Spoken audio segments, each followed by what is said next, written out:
को लिख रहे हैं। शांति प्रसाद भट्ट जी के पास आऊंगा, क्योंकि विपक्षी नेता, असली विपक्ष आप ही हैं, उत्तराखंड क्रांति दल। तो किस तरीके से देख रहे हैं योजना को लेकर? पहाड़ की महिलाओं के लिए खासकर है ये योजना। शांति प्रसाद भट्ट। देखिए जयवीर भाई, इस बात को समझने की जरूरत है कि भारतीय जनता पार्टी जिन नारों को लेकर आती है, जिन योजनाओं को लेकर आती है, जमीन में ऐसा लगता है कि इनसे ज्यादा उत्तराखंड को प्यार करने वाला कोई नेता नहीं है। मैं थोड़ा सा इतिहास में तो आपको 4.5 साल पहले का इतिहास दिखा दूं कि उत्तराखंड का पानी और उत्तराखंड की जवानी उत्तराखंड के काम नहीं आती। हमें सत्ता दो, 50,000 प्रतिवर्ष नौजवान बच्चों को रोजगार देंगे, तमाम लोगों को रोजगार के साथ पन बिजली परियोजनाओं से जोड़ेंगे, पहाड़ का पानी भी पहाड़ के काम आएगा। पहाड़ के गांव आज तक सूखे हैं। मैं गंगा के किनारे का रहने वाला व्यक्ति हूं, ऋषिकेश से लगी हुई मेरी विधानसभा है, गांव में पानी नहीं है। दूसरा, उत्तराखंड में नौजवान बच्चे सड़कों पे आंदोलन कर रहे हैं, चाहे वो डीएलएड वाले हों, चाहे वो बीएड वाले हों, चाहे वो ग्रेजुएट हों, चाहे वो डॉक्टरी करने वाले हों, तमाम सड़कों पे आंदोलन कर रहे हैं। सरकार फीस बढ़ाकर डॉक्टर बनने नहीं दे रही, स्कूल बंद कर बच्चों को पढ़ने नहीं दे रही। ये मैं भारतीय जनता पार्टी की वो बातें आपके सामने इसलिए रख रहा हूं ताकि तब जाकर आपको पता लगेगा कि घसियारी योजना का फायदा क्या है। मुख्यमंत्री स्वरोजगार योजना सड़क पर बहुत तेजी से लागू हुई थी कोरोना काल में, मगर लोन उनको मिला जो अरबपति थे। जो बेचारे पहाड़ के गरीब बच्चे थे उनको कहा 3 साल का एक्सपीरियंस लाओ, अपना आप 3 गवाह लेकर आओ, आपकी बैंक की रिटर्न भरो 3 साल की। इतने कॉम्प्लिकेटेड शर्तें लगा दी कि कोई पहाड़ का व्यक्ति उस मुख्यमंत्री स्वरोजगार योजना का लाभ नहीं ले पाया। और एक लड़का हेम पंत हेम तिवारी जो है वो बेचारा धरने पे बैठा है, उसका लोन पास नहीं हो रहा है, वो 30-40 लाख के कर्ज में डूब गया। और मैं आपके सामने इसलिए कह रहा हूं। दूसरा, हर घर नल हर घर जल, घर घर नल लगा दिए क्योंकि कमीशन खाना था पाइपलाइन को खरीद कर, मगर पानी संवर्धन का काम भाजपा ने नहीं किया, नल में पानी नहीं है। तीसरा, आप घसियारी योजना की बात कर रहे थे, मैं पूछना चाहता हूं, भारतीय जनता पार्टी ये बताए कि उत्तराखंड का क्या क्या बेचोगे आप?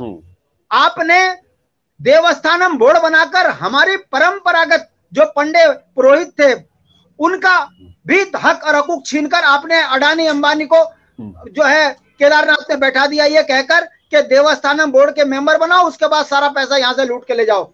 ये भारतीय जनता पार्टी की सोच है।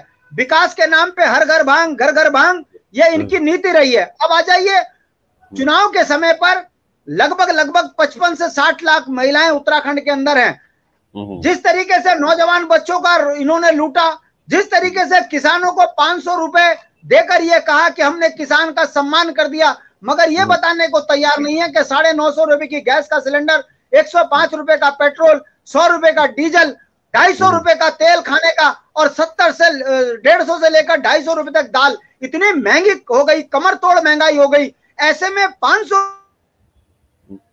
रुपए में किसान अपने परिवार में 4 बच्चों को कैसे पालेगा, ये बताने को तैयार नहीं है, मगर बड़े बड़े होर्डिंग लगाकर विकास के ऐसे नारे लग रहे हैं जिससे उत्तराखंड की जनता इनसे आजी जा चुकी है। अब आ जाइए उत्तराखंड के अंदर महिलाओं से प्यार। इन्हें भारतीय जनता पार्टी को ये बताना चाहिए कि उत्तराखंड में आप ये घास कहां से लाओगे?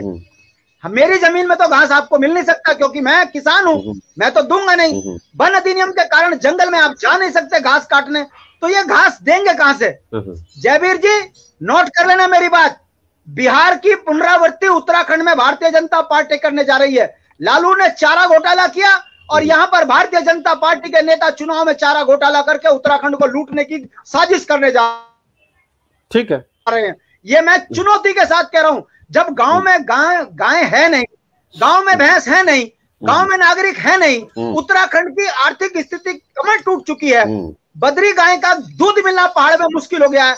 ऐसे में गाय के लिए चारा खरीदेगा कौन? क्या इनके पास ये डाटा है कि उत्तराखंड में कितनी महिलाएं पशुपालन से जुड़ी हैं? बिना डाटा के एक व्यक्ति केंद्र से आया, देखिए अमित शाह राज्य गृह मंत्री होने के नाते उत्तराखंड आए, उनका स्वागत, मगर एक गृह मंत्री उत्तराखंड में आकर घसियारी योजना की बात कर रहा है। क्या ये केंद्र की योजना है? क्या ये घसियारी योजना प्रदेशों में लागू होगी? राज्य सरकार मगर केवल क्या राज्य सरकार में नालायक और निकम्मे बैठे हैं? कैबिनेट स्तर के मंत्री, यहाँ का जो पशुपालन मंत्री है, क्या वो राजनीतिक रूप से निकम्मा है? मैं ये चुनौती के साथ इस बात को आपके चैनल पे इतने सख्त टिप्पणी के साथ इसलिए कह रहा हूं कि आपने 2 मुख्यमंत्री बदल दिए ये कहकर कि ओजस्वी, तेजस्वी और जुमलेबाज। अब ये उत्तराखंड में नालायक हैं, ईमानदार हैं, क्या है आपने बताया नहीं, मगर बदल दिया। प्रचंड बहुमत में आपने उत्तराखंड के जन जो है मत का जो है चोरी करी, डकैती करी, आम भावनाओं पर ठोस पहुंचाई, और अब आप कह रहे हो युवा मुख्यमंत्री। अरे भाई, घसियारी योजना युवा मुख्यमंत्री घोषणा कर देता, मगर आपका ये युवा इस लायक भी नहीं है जो इस तरह की कोई घोषणा कर सके। ऐसे में ये महिलाओं से प्यार करने का इनका एक सोची समझी साजिश है। ये चुनाव नजदीक आ गए, उत्तराखंड में किसको ये घास देंगे, किसको नहीं देंगे, जब इनके पास डाटा नहीं है तो आप देखेंगे आने वाले समय में एक बहुत बड़ा घोटाला आपको चारा घोटाले के नाम पर उत्तराखंड में दिखेगा। अब क्योंकि कांग्रेस चोर, भाजपा चोर, ऐसी स्थिति में पूरे उत्तराखंड के अंदर कौन किसके ऊपर आरोप लगाएगा? पिछले 20 साल का रिकॉर्ड है। कांग्रेस के भ्रष्टाचारियों को भाजपा बचा रही, भाजपा के भ्रष्टाचारियों को कांग्रेस बचा रही। ऐसे में जब दोनों नागनाथ और सांपनाथ एक हैं, ऐसे में कल घसियारी योजना का घास का सारा चारा वो अमित शाह खाए, वो यहाँ का मुख्यमंत्री खाए, यहाँ का स्वास्थ्य मंत्री खाए। अब इसकी जांच करवाएगा कोर्ट। ये छात्रवृत्ति घोटाला कर जाते हैं, मगर इनके विधानसभा अध्यक्ष के परिवार को कोई कार्रवाई नहीं होती। उत्तराखंड में श्रम बोर्ड के अंदर इतना बड़ा घोटाला हो जाता है, और आज गृह मंत्री आगे कहते हैं कि इनसे काबिल मुख्यमंत्री, इनसे काबिल कैबिनेट मंत्री नहीं है, हम इनके एहसान के नीचे दबे हैं। तो आप बताइए कि मैं क्यों ना उत्तराखंड क्रांति दल के नेता होने के नाते, क्षेत्रीय दल का नेता होने के नाते इन पर शक करूं कि ये घसियारी योजना केवल उत्तराखंड की महिलाओं को के सहारे भ्रष्टाचार करने की भाजपा की ये योजना है। इसमें हम कहां गलत बोल रहे हैं? भारतीय जनता पार्टी को यह बताना पड़ेगा कि आपने पिछले 4.5 वर्षों में कितनी महिलाओं को रोजगार से जोड़ा। आप ये बताने को तैयार नहीं है। हमारे गांव में बकरी गाय, ठीक है महाराज, मेरी बात सुनिए। मैं अंत में खत्म कर रहा हूं अपनी बात को, मुझे जाना है, कहीं मेरी मीटिंग है। मैं इसलिए आपको सारी बात शॉर्ट में बता रहा हूं कि उत्तराखंड के अंदर कमर महंगाई है। प्राचीन इतिहास पर पूरा वर्णन आपने कर दिया। मेरा कहने का मतलब ये है कि घसियारी जो योजना है, घसियारी योजना है, महिलाओं के लिए लाभकारी महसूस कर रहे हैं या नहीं कर रहे हैं? ठीक है, अगर आपको इस पर आपत्ति है, आपको इसमें 1 मिनट मेरा सवाल पूरा होने दीजिए। मैं ये कह रहा हूँ कि अगर आपको लग रहा है कि इसमें कहीं आपको गंध आ रही है, भ्रष्टाचार इसमें हो सकता है, माना, लेकिन ऐसी स्थिति में उत्तराखंड क्रांति दल ने प्रेस वार्ता करके कोई ऐसा काम किया? हरीश रावत जी पर आरोप लगे तो उन्होंने आरोप का खंडन करने के लिए प्रेस वार्ता की। उन्होंने बताया कि भाई मेरे ऊपर इन्होंने ये बोला तो मैंने उसका जवाब दिया। उन्होंने पलटवार किया। क्या उत्तराखंड क्रांति दल के मुख्य प्रवक्ता ने कोई पीसी अरेंज की या पार्टी ने अरेंज की? आप मुख्य विपक्षी दल, मैं इसलिए कह रहा हूं आपको, आप वैसे तो नहीं है कागजों में ऑफिशियली, लेकिन अनऑफिशियल, क्योंकि आप जिम्मेदार हैं, राज्य आपने बनाया है, तो उत्तराखंड क्रांति दल की जिम्मेदारी बनती है कि अगर आपको कहीं से किसी योजना में इस तरीके की बात है या समझ में नहीं आ रही है, जैसे आज हमने टाइटल रखा गले के नीचे नहीं उतर रही है घसियारी योजना, ठीक है, हमने हमारे गले के नीचे नहीं उतर रही है, तो आपके गले के नीचे अगर उतर गई तो आपने प्रेस कॉन्फ्रेंस की या नहीं की? मेरा कहने का मतलब जयवीर भाई, अगर आप देखेंगे पिछले 3 दिन से उत्तराखंड क्रांति दल के नेता ही इस योजना पर सवाल खड़े कर रहे हैं। मुझे आप बता दीजिए किसी चैनल में किसी ने कहा हो कि उत्तराखंड में बिहार की तरह जैसे लालू ने चारा घोटाला किया, ऐसा ही घोटाला आपको भारतीय जनता पार्टी करते हुए दिखेगी? बता दीजिए किसी कांग्रेस और भाजपा के नेता ने किया? उन्होंने तो प्रेस कॉन्फ्रेंस करके भाई भाई मोसेरे भाई वाली भूमिका निभा दी। हंसकर उन्होंने उसका विरोध कर दिया, हंस के इन्होंने इसका विरोध कर दिया। बताइए कांग्रेस का कौन सा नेता इतना तीखा बोल रहा होगा उत्तराखंड क्रांति दल के नेता के होने के नाते? अरे भाई, हम कह रहे हैं उत्तराखंड में उज्ज्वला योजना जो इन्होंने महिलाओं के उत्थान के लिए, आंखों में आंसू रोकने के लिए चलाई थी, बताइए पहाड़ में कितने महिलाओं को 950 रुपए का गैस का सिलेंडर खरीदने की स्थिति में है? घर में खाने को रोटी नहीं है, आटा महंगा हो गया, दाल महंगी होगी, तेल महंगा हो गया। ऐसे में गैस का सिलेंडर पहाड़ में कौन खरीदेगा भाई? 500 रुपए किसान को देकर ये कह रहे हैं कि हमने किसान के सम्मान कर दिया। ऐसे में कौन सा नेता इतना तीखा बोल रहा है उत्तराखंड क्रांति दल के नेता के अलावा? हम लगातार तीखा बोलकर भारतीय जनता पार्टी की चोर बाजारी को जनता के बीच में लेकर आ रहे हैं। दुख इस बात का होता है, जब हमको प्रिंट मीडिया नहीं छापेगा तो हम क्या करें? हम प्रेस कॉन्फ्रेंस कर जब इस बात को कहते हैं, प्रेस हमारी, हाँ, हमारे संघर्ष को कहीं ना कहीं एक कॉलम की खबर में जरूर छपा देते हैं विज्ञप्ति के रूप में, मगर उत्तराखंड के बुनियादी सवालों में तमाम चैनल जो हैं हमको दिखाना बंद कर देते हैं चुनाव के समय पे। ठीक है, ये वो तो धन्यवाद हो सोशल मीडिया का, आप जैसे पत्रकार हो जो तीखे सवाल करते हो, हम जैसे लोगों को बुलाते हो, इसलिए हम ये तमाम वो चीजें बोल रहे हैं।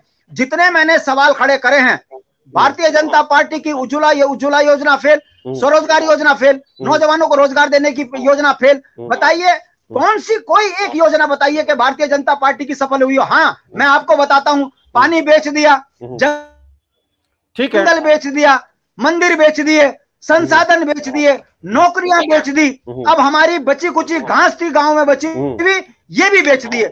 आप बताइए, भाजपा एक व्यापारी पार्टी है, इसे बेचना आता है, ये पूरा राज्य बेच देंगे, पूरा देश बेच देंगे, डकार भी नहीं मारेंगे और कहेंगे हम देश का सम्मान कर रहे हैं। हम पूछ रहे हैं आपसे, बताइए कितने नौजवान बच्चों को रोजगार दिया? तो ये भारतीय जनता पार्टी की घसियारी योजना केवल एक घोटाला करने की योजना है। चुनाव नजदीक आ गए, घास के नाम पर यहाँ उत्तराखंड में कई लालू प्रसाद यादव पैदा होंगे और चुनाव के बाद आपको दिखेगा कि घास बेचने के नाम पर ये भी 500, 700, 1000 करोड़ रुपए खा के भाग गए, जैसे बीज बेचने के नाम पे ढेंचा बीज घोटाला हुआ, पता लगा आपको?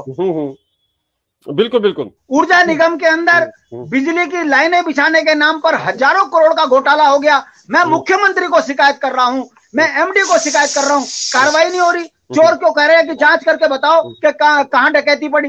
डकैत बताएगा कहां डकैती पड़ी। मैं इतना तीखा इसलिए बोल रहा हूं कि मैं पिछले 20 वर्ष से अपनी नंगी आंखों से ये देख रहा हूं, हम सड़कों पे आंदोलन कर रहे हैं तो कोई सुनने को तैयार नहीं है। लोकतंत्र में हम विपक्ष के नेता की भूमिका निभाते हैं तो हम पे मुकदमा लगा देते हो। अगर हम सरकार को कहते हैं कि अपनी कार्यप्रणाली सुधारो तो सरकार के नुमाइंदे हमारे को जेल भेजने के लिए तैयारी कर देते हैं।